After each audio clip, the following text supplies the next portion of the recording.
strong in faith. Faith can move mountains. Radio Maria, 91.3 FM. The voice of truth. Hello, good evening. Once again, it's Child Protection on 91.3 FM Radio Maria, the voice of truth.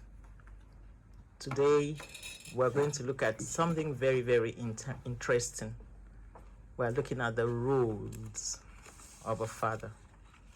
Who is a father? What are the roles of the father in the family? But before we take that on, we would want to know the purpose for this program. Why do we come every Tuesday and Thursday to talk about child protection? What is child protection? In child protection, we talk about the rights of the child and why it should be defended. Why should we stand with and by our children to ensure that they are not oppressed, they are not deprived?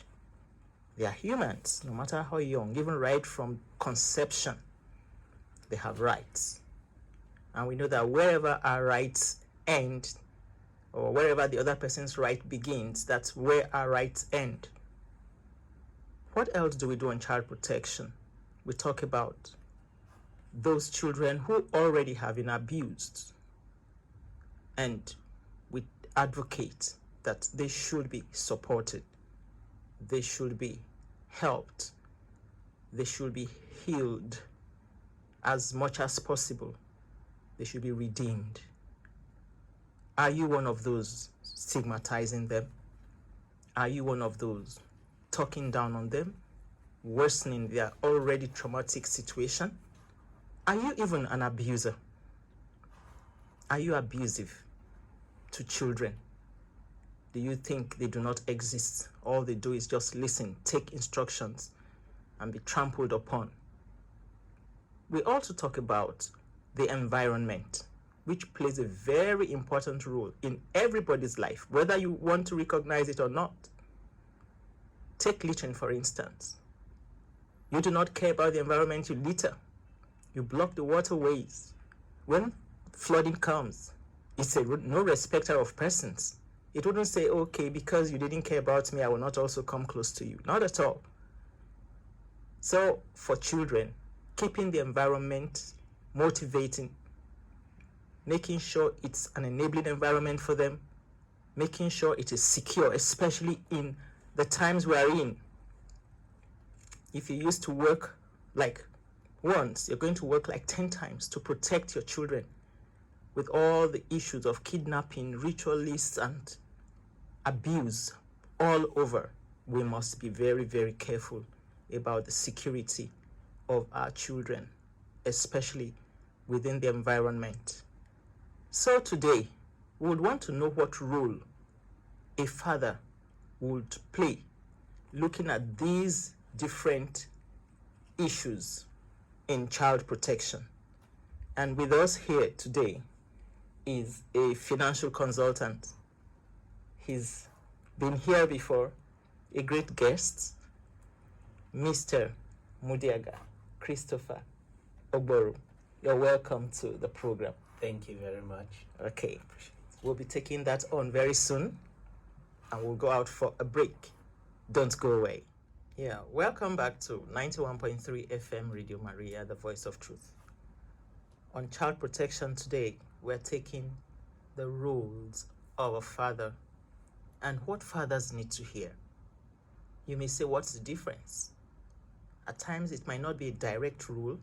It might be that you need to be aware of that rule, or prompt the person in charge of the rule, or even partake in it, as the case may be, in case there's a vacuum. So we would want to ask you, Mr. Mudiaga, welcome again to the program. Thank you. Sorry, I will use Mudiaga. Good, that's fine. That's okay. Who is a father? Okay, culturally speaking, a father is the male figurehead and the head of the home. He basically protects, provides, and disciplines everyone in the home, and also the husband to the wife and the family. I think that summarizes it. Thank you so much. Yeah. I like the word you used, but I begin to wonder if we follow up with that word today, we may not live here. Wow. Figurehead. Yeah, You know, culturally. figuratively, yeah, Okay. we are the head of The head of the family. But with what's happening in the world today, Yes. yeah, a lot of people take the roles of the father, and so like my definition, I said the male. So some people assume that role also. Okay. They are there as the head of the family. Okay, let me say like single parents and all that, and so much of all those stuff. No, let us know this stuff, because we really need to talk today and let parents know, let the family know who the father is Right. and what the roles are. We have single parents. We have people who have stepped up to take that role for their fathers in the case where the father has gone. Children who have lost their fathers. You hear of siblings, one of them stepping up to be the father head, Yeah. that head of the family, taking responsibility, making decisions, giving advices and all that.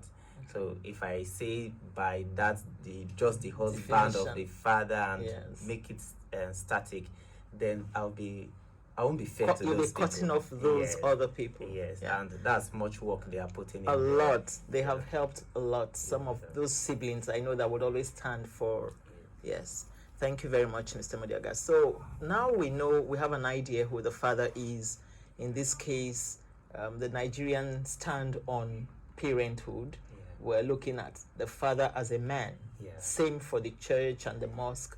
The father in Nigeria is a man. Yes. Or an uncle. That's a male figure, Male figure. that stands in for the roles you're going to be telling us about. What are these roles? What roles do they play Okay, as father in the family? Okay. In my definition, I picked 3 roles. Okay. I said the protector, the provider, and then the disciplinarian. Okay. We have other roles of fatherhood. We have 5 roles, we have 7 roles, and other. But if we look at it from this dimension, we'll be able to we'll have a broad cover of who a father is, as the protector, Okay. as the provider, as the disciplinarian. Now, as the protector, okay, let's start from when a child is coming in. When you first get married, your home is just ordinary. You're not sensitive to a lot of things. The furniture, the set, everything you have in your home. The simple, Yeah, you certain just kind feel, of it looks cool simple and furnishing. convenient for you. But when the baby comes in, is the child going to be safe in that home? So first of all, from that level, you have to make your home baby proof, and so that you don't have a situation where things fall on your baby, or the baby is able to access places that they could break their fingers and all that, fall from the TV stand and all those kind of things. You make the place baby proof. There are a lot of places you might even convert your center table to protect some portions of the house so that the babies can't get there, especially to all these electrical connections and all that. You don't want to be at work one day or in your room and you hear that a child has been electrocuted. Like we have heard of situations where people's babies drowned in water. As a father, you think of protection, safe environment. Yes, very, very deep areas. Yes. Even those of you who have swimming pools, you have to think of how to now protect that fanciful design, all those things, to ensure that even at that tender age, your children are safe. You're right. And from then on, we're talking about protection. There's so many things there. Your kitchen, how accessible is it to your children? You understand? Your children have access to the gas cooker. They turn on the knobs. They don't know what they are doing. It's And like a after, toy. yes, because they feel it's normal, they just turn it on, and before you know it, your home is prone to fire. And if that happens, that kind of accident, it's not what we're talking about. Irreparable. Yes. You even when the child is screaming in the hospital, let's say the child survived it. When the child is screaming in the hospital, you feel the pain. That child could even forget the pain, but you as the parents, the mother, even the mother and the father, just can't forget that pain. Torturous. The kind of things you leave on the table at that time. You understand? You maybe in those days you boil water, you leave it on the table. Like I said, setting the area so that the child it's baby proof.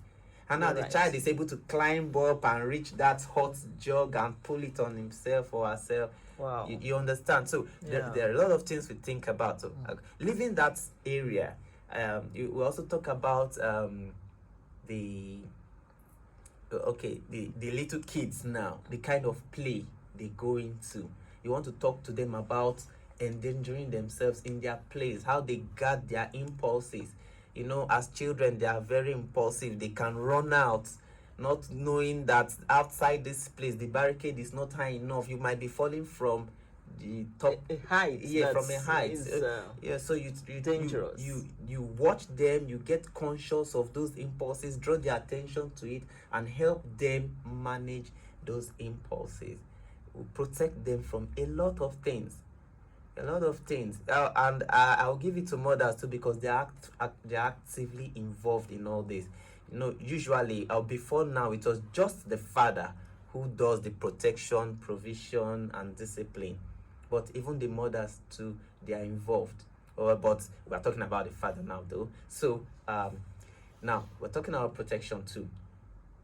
What information gets to the child? You want to be concerned what they read on social media, what they are exposed to. If the child is injured already from what he has been exposed to, you've lost it. You've not protected that child. So you want to know what is available, what is open to the child, what information the child can access, and you want to work on that. You want to protect the child against raw information. In fact, nowadays it's not just raw information. We have information that people's belief. People just believe that because I was telling my daughter the other day that what we tell you and have proven to you to be right, you should be able to stand by it. Some people might not be able to stand by it. That's assertive. You're teaching them how to be assertive. Yes. No matter the influence around them. No matter the influence around them. Now, because these people cannot stand by those principles, they want to, they've let their guards down, and they want to convince people to also drop those principles. Initiate so that the general environment, which will also protect the children from, so that the general environment will now be loose. We see, if you watch social media videos and all those things now, it's not because these people were not brought up properly. It's because at a point in time, they decided to accept these levels of discipline and live by them. And so they publicize it. Think of the world today where somebody is a single parent and publicizing that single parenthood is the best for the society. Not because they couldn't afford a family, but because the condition has put them there. And instead of appreciating what it is for it, you are advertising it over the general family. Wanting it to become like a philosophy, you mean? That's like a lifestyle? Like that. This is what it should be. No, but that it shouldn't be that. Okay. It shouldn't be that because you have found yourself there. We give you kudos for doing your work, but don't make it feel like it's the right thing. There are norms of the society, and it's unfortunate a lot of people have started playing down on it and are making our legislators bring them into law. That's why you find in the US today, like recently, the US have come up with this abortion stuff, and a lot of people are protesting. But some time ago, this was how it came up. You know, when we have social norms that we are holding, somebody said we are custodians of good things, and we shouldn't allow them slip by. We should stand by them. Thank you. Let me take you on a bit on this single parenting. Like, if you're a single parent, either because of the loss of a spouse. Yeah. Now, in the case of a man, a loss of a woman, and the man becomes a widower, or there's a separation, or there's a divorce. Yeah. So you become a single parent if you have the custody of the children. Okay. Is that the kind of instance you're trying to paint, that the people want to make it like a lifestyle, or you're talking about another set of people All right. who have some... That's really true. Yes. We have people who, let's say, out of youthful exuberance or one thing or the other, Okay. they get pregnant and then they have these children out of the normal arrangement. Yeah. They didn't really plan to raise the child. Some even plan to. They say, okay, as I am now, I don't need any man in my life. I'm just going to raise my child. Okay? That's not the social norm.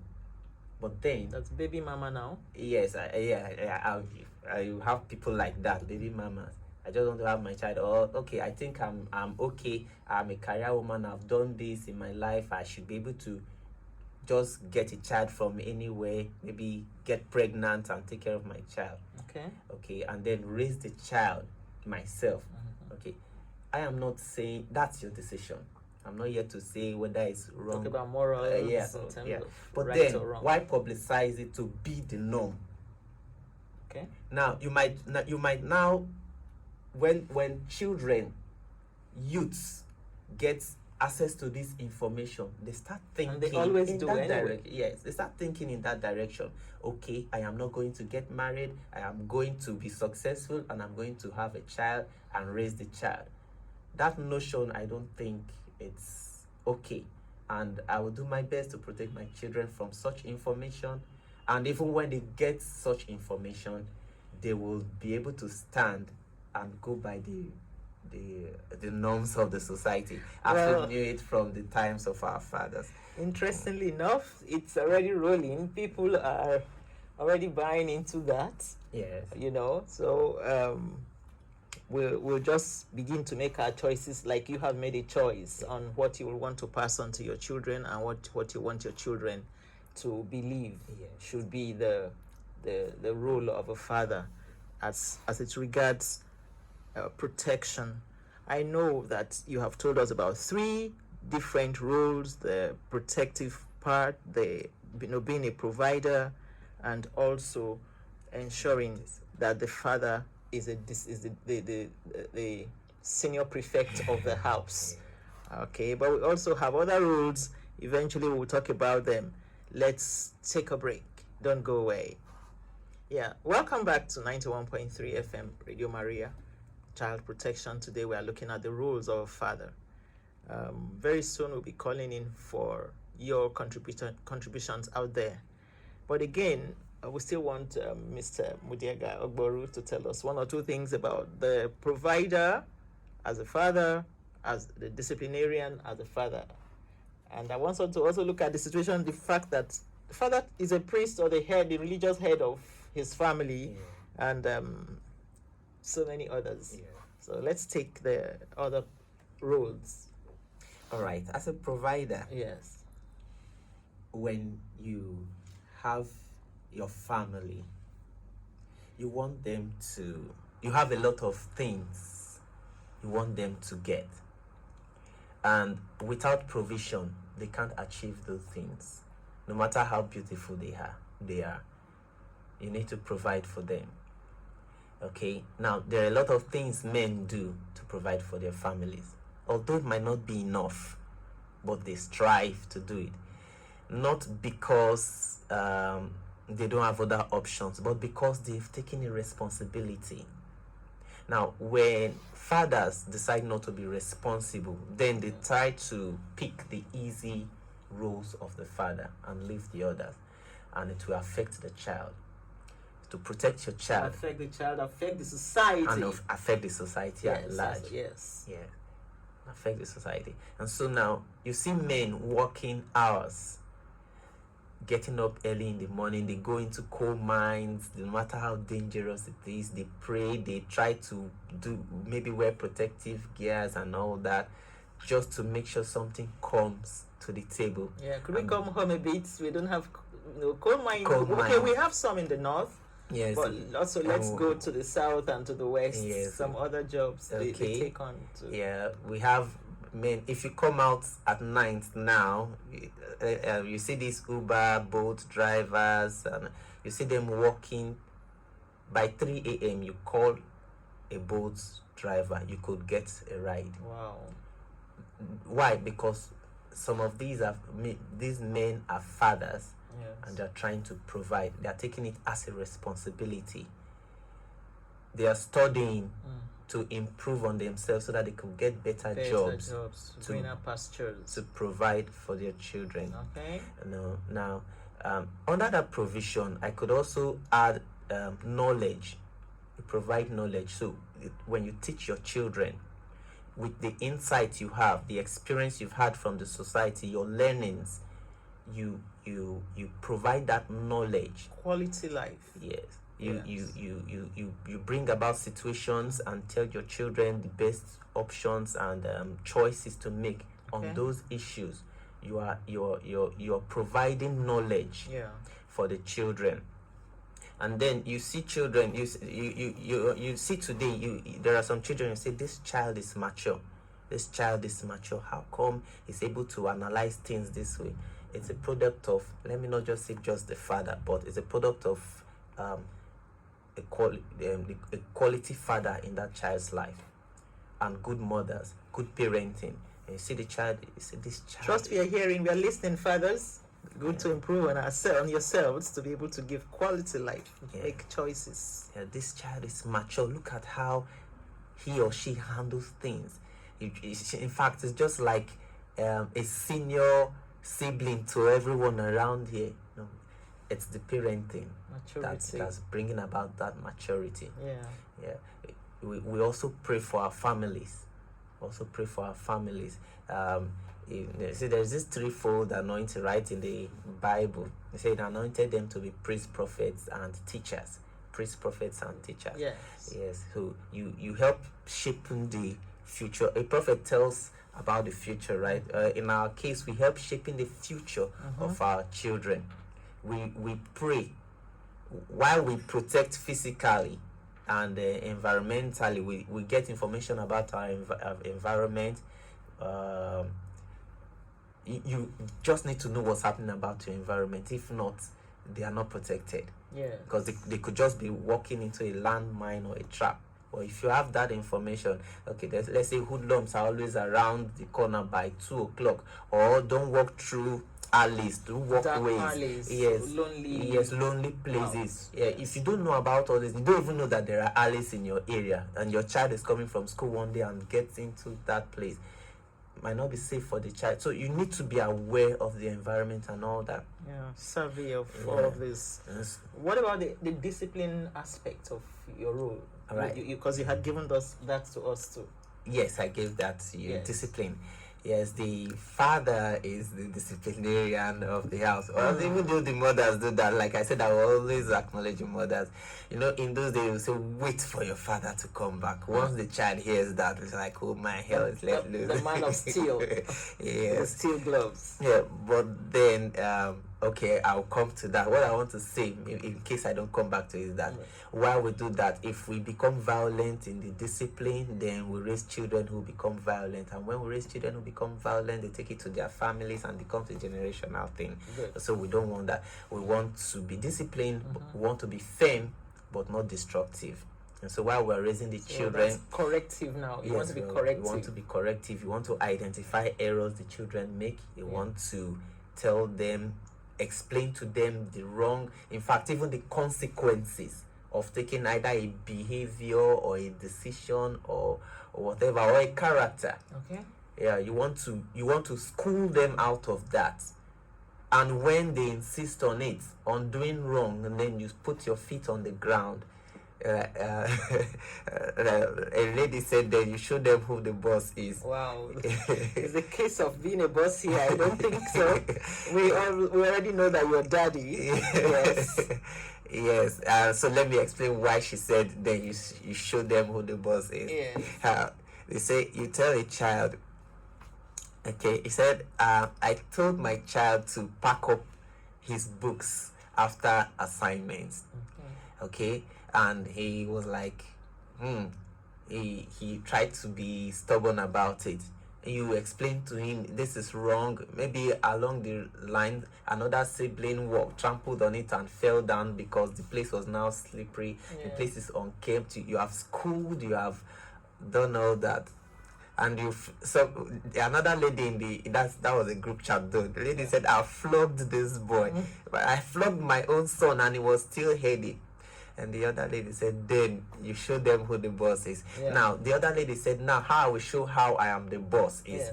I'm going to deprive him of a lot of things. So sanctions coming. Sanctions coming. Yes. Now, being the boss, we have leaders in the workplace. We have leaders, we have managers, we have bosses. Yeah. When a boss comes in, those ones they call boss. The atmosphere changes. The atmosphere changes. Now, you might have been correcting that child, you are smiling, you are teaching, you are trying to pamper the child to accept the right way.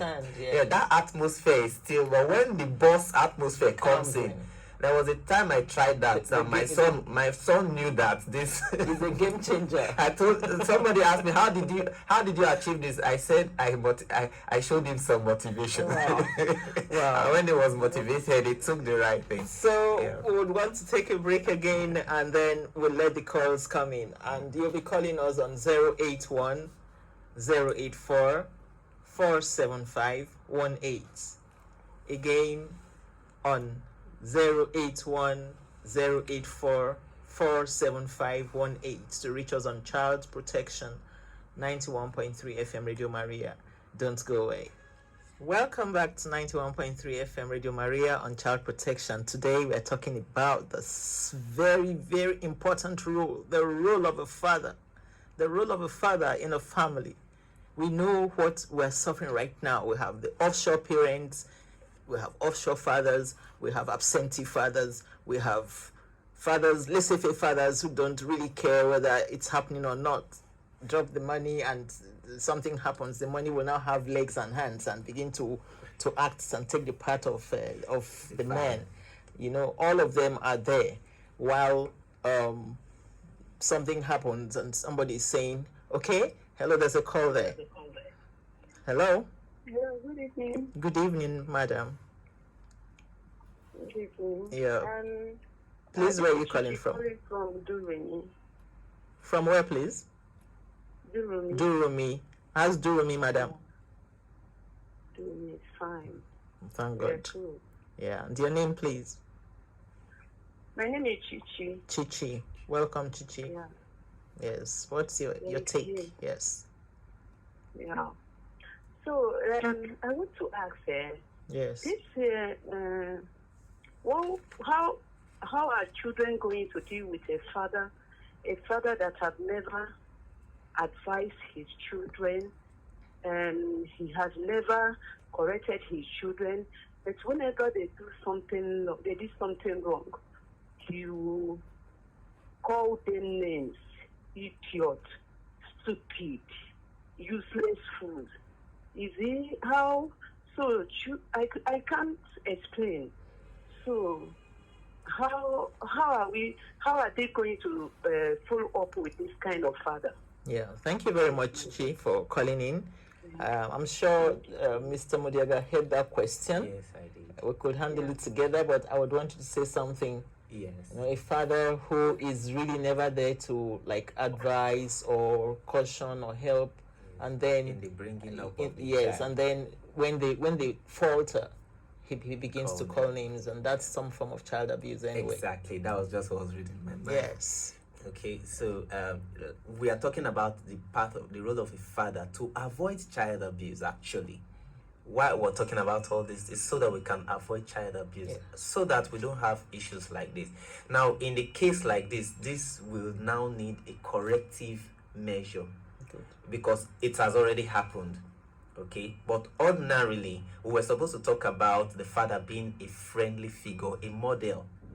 We were supposed to talk about that now. Well, that's the right thing. That's the ideal thing to do. To live exemplarily, so that the children can look up to you and follow your steps.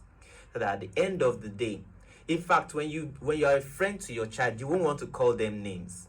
You won't want to call your child a stupid person, because it shows that you've not taught the person enough. Yeah, he's also the father of a stupid child. Yes. The father of a stupid child. You understand? Yes. So, what model, what example, yes. what did he teach the child, and what was he expecting in return? Yes. You understand that? So Now you're calling names and talking down on the child, and eventually emotionally you're abusing the child, and even physically too. Which will make the child worse. Of course. So, like you rightly said, there has to be corrective or a correctional thing. He needs counseling. Exactly. He needs to see some very good counselors also to settle that issue. Yeah. And then for the children, the mother too. I believe the mother has a different view, a different approach to raising the children. Now, the mother must teach the children to understand that they are not stupid, they are not idiots. That's why we have both parties as the parents. To balance up. Yes. Now, we agree that it's gone wrong in this aspect, but we will not allow it destroy the child. Before this counseling comes in, the mother must step in and teach according to the precepts of the Word of God that you are not stupid. Even though this has come from your father, you might have got it wrong here, or here, and here. But in future, try to correct these and know that you have the wisdom of God in you. By the time you start encouraging the children in this way, in this aspect and regards, they will grow up to be better people. But if the other party watches, I'm not saying the mother should fight with the father when this happens. In your own let's say with wisdom, yes, and a lot of discernment. Yes, exactly. You should be able to manage the situation. Exactly. Yeah, we handled that last week. A mother called in and was talking about the father who's really never there and would expect things to go right and all of that. And what it simply asks or behoves of the mothers really is what you're saying now, that you stand in, you have to fill up that gap, because it's a very serious thing. If you're not there, then the children are completely done for. At that point, you even become, like I use the word counseling, you also become the counsel of your husband, but not before the children, not right on the spot, because at that point he's already irritated and could also take it out on you. So you look for a very good time to talk about it, so you could help your children. Yeah. So talking on fathers being friendly, and we're on that when the call came in, Mr. Mudiaga. Okay, yes. The father should be friendly. Do you know there are children who are closer to their fathers than their mothers? All right, that's true. That's very true. Yes. Some children are closer to their fathers than their mothers. And some children, when I say closer, they confide, even as girls, they tell their father girly things, yes, more than they will tell their fathers. That is, to me, has disposition to do with it.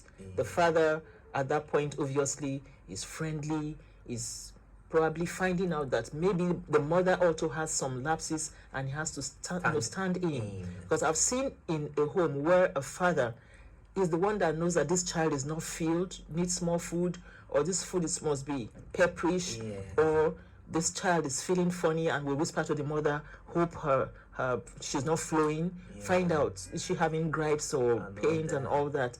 He's able to read the body language and the facial signs of the child. There are some fathers who really take the time to say, maybe my wife is like lacking here, I have to make up for it here. There are great fathers out there that do all of this. Yes. As friendly as they want to be, they also want to stand in and make sure that that gap that will cause the damage in the upbringing of their children is closed. Yeah. Thank you so much, Mr. Mudiaga. We still have the other role. You talked about being a priestly, having a priestly role. You talked about the father, being that model. What about their academics? What about their lesson, the work supervision, and all of that? Yes. Okay. The topics are seemingly broad. Yes. I said the fathers are also teachers. Okay. Now, a child comes from school, has difficulty in the assignments. In fact, as they go from level to level in education, the assignments become tougher. Okay, they need to be encouraged. They need tricks. They need learning processes. Tidbits. Yes, tidbits. You introduce acronyms and all that to help them to make their learning easier. Now, the reason in the work environment, they will say the reason you go to your supervisor is because the supervisor is more experienced. Okay. And so where you think it's over when you speak to your supervisor, because of the experience the supervisor has, the supervisor will show you that there is still a way, and then you can go on. So you don't just close up and say it's over. So that's the supportive role of a father. That's the supportive role. Okay. So now when the child is coming up and learning, and you're teaching the child, you start showing the child that, okay, let's say in mathematics, these are other ways you can do this. These are other ways you can do this so that you can succeed in this.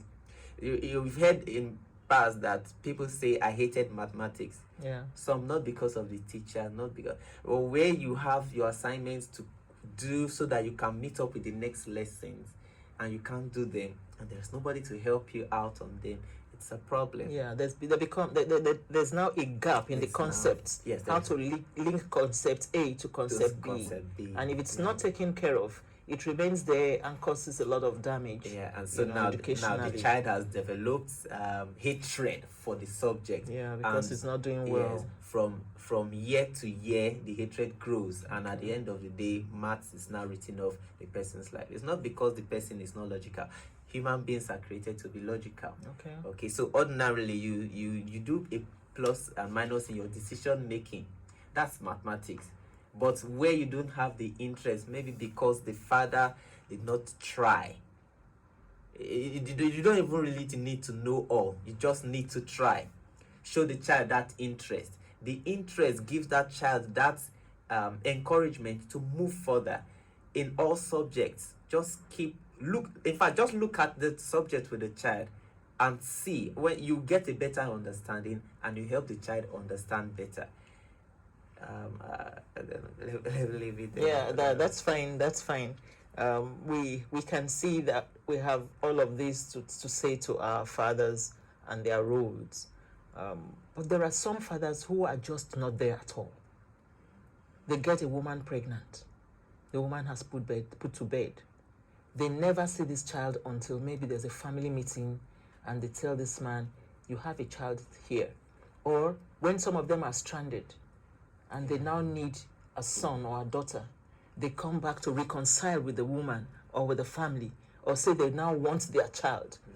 I know there have been cases like that. And what would you say to such men? I don't really want to call them fathers, really. Okay. Well, because they are the biological. There's a child I was talking with, in my counseling session, and he said, "But really, do I really have a father? My father is a sperm donor. Just donated his sperm to my mother." Wow. I said, "But they are married." Say, "Yes, in church, of course, they are married, but his role in the family makes him just a sperm donor." That was disheartening. Yeah.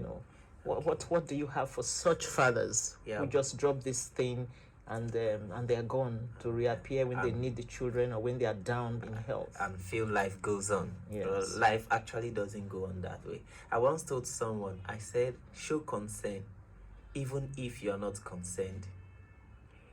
Why I made that statement was this: you might say, okay, it's done, after all, there is no stain on me.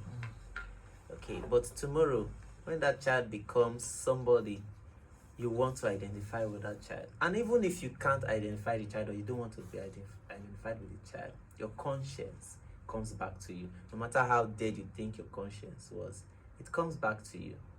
That you had nothing to do with that child who is now somebody. You understand? Yeah. Some children take it upon themselves and struggle to become somebody. True.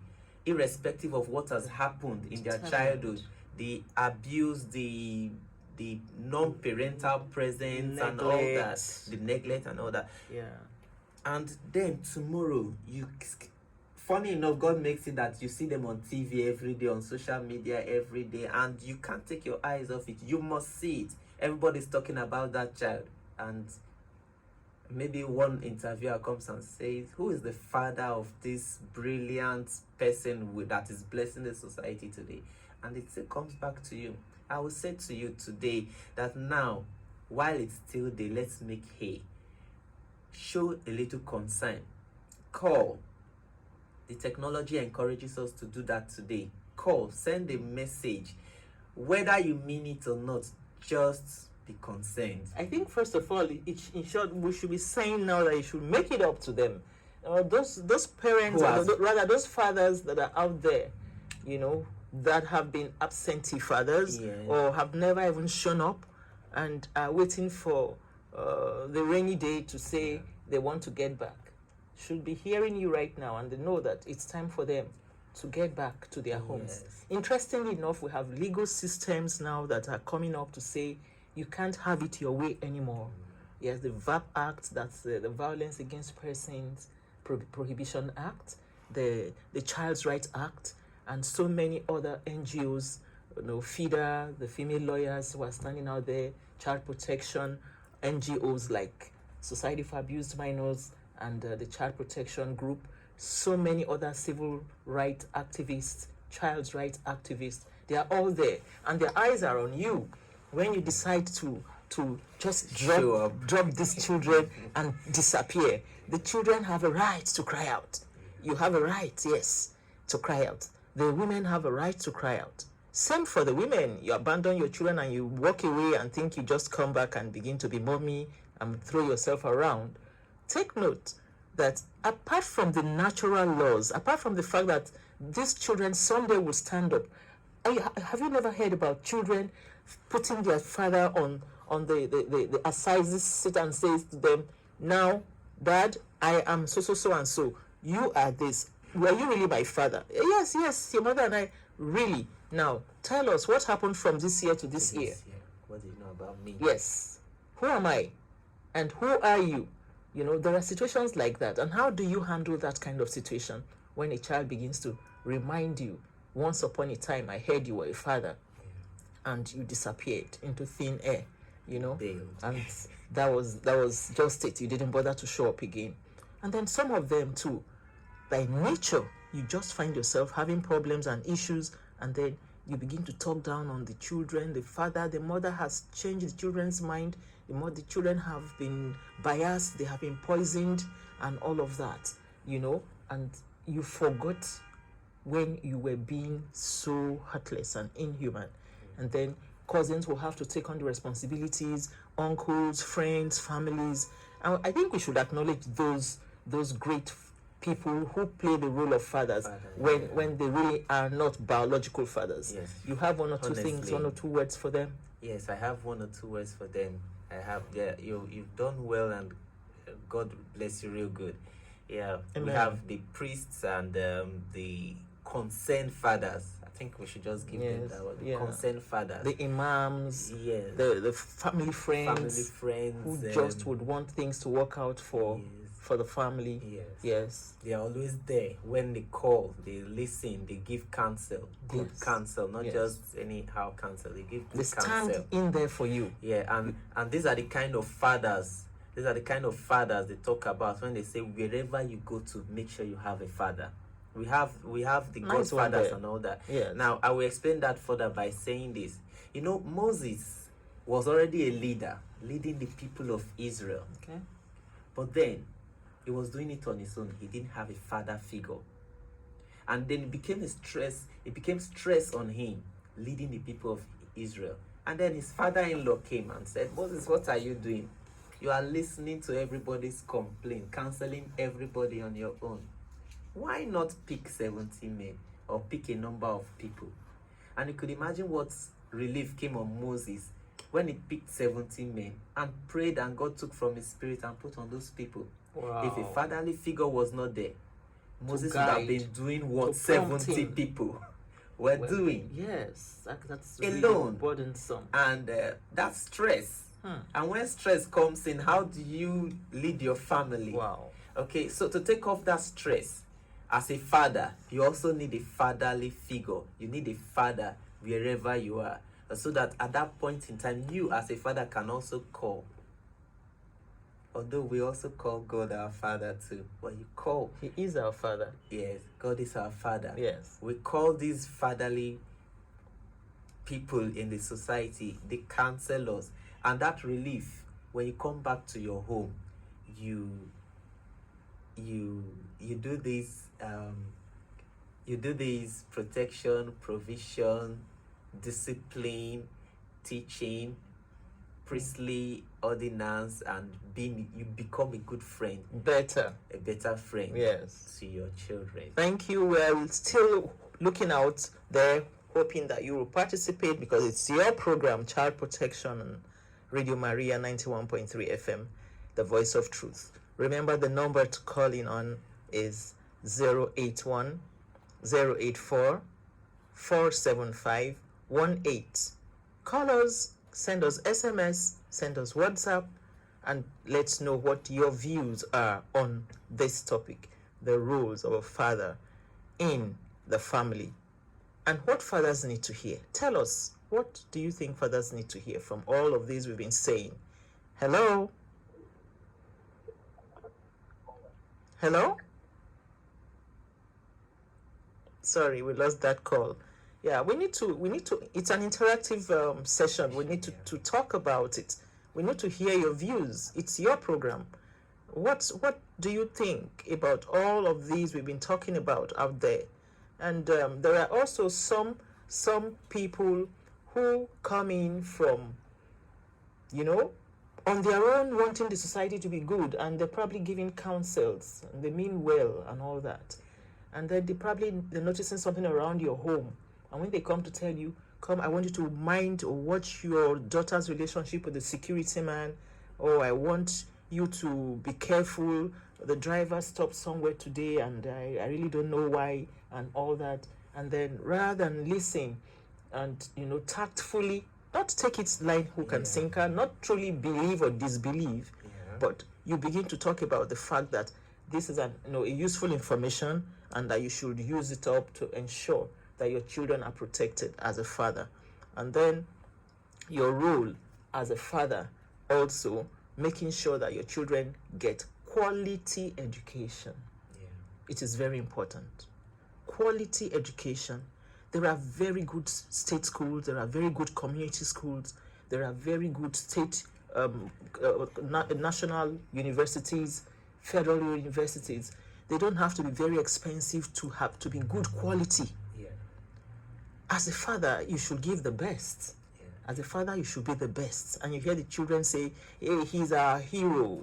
Yes. I think I should say something here. Good. There's this very expensive school in Lekki. The parents said they withdrew their kids from that school because the teachers were always commending them. Thank you for helping your child improve better in maths, in English. And it dawned on them that we've been working for these children. Why do we pay so much millions to a school and we're doing the real work? You understand? When we talk about quality education, it doesn't end in the four walls.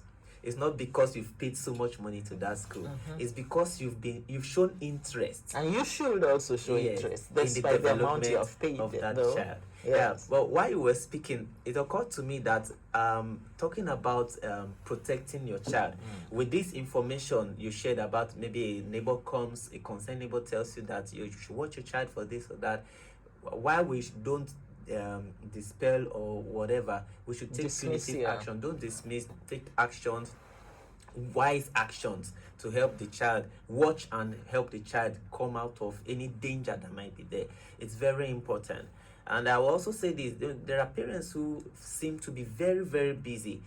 Some of all these child abuse that happen, some of all the child abuse that happen, you have busy parents where they just give access to a taxi driver to be picking, or a bike or keke to be picking children from school every day.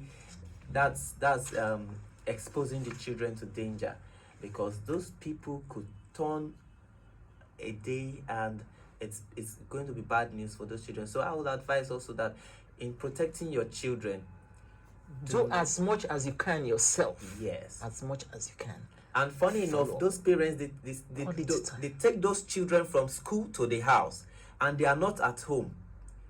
It's even better somebody picks your child from the school at 1 o'clock, and you expect that person at your office by 1:15, rather than for that child to be taken from school to the home. Nobody is aware whether the child is at home, and within that time, what's happening at home, and what's happening at home. And so you see the information, there is gap in information at that point in time. So all these things should be curbed so that we don't expose our children. Sorry, that's about all we can take. First of all, I must say a big thank you to Mr. Mudiaga, Ogboru. We are very grateful. You've talked like the great father that you are. And God's grace. Yes, we thank all of you fathers out there that are doing your part as much as you can, all the sacrifices, all the odd jobs you do, all that you take, even psychologically within the home, to ensure that you remain with your children, to ensure that your wife has the satisfaction she should get, the support, and the church is in the right place, the mosque is in the right place, the society is getting what they should get. We must express our gratitude to you, and we say, please keep doing good. And for those of you who are the offshore fathers, please, the time of reckoning is coming, but let's not wait for that. It's time to turn a new leaf. Thank you so much, and keep being the great superheroes of our time. Thank you. Bye-bye. Bye-bye.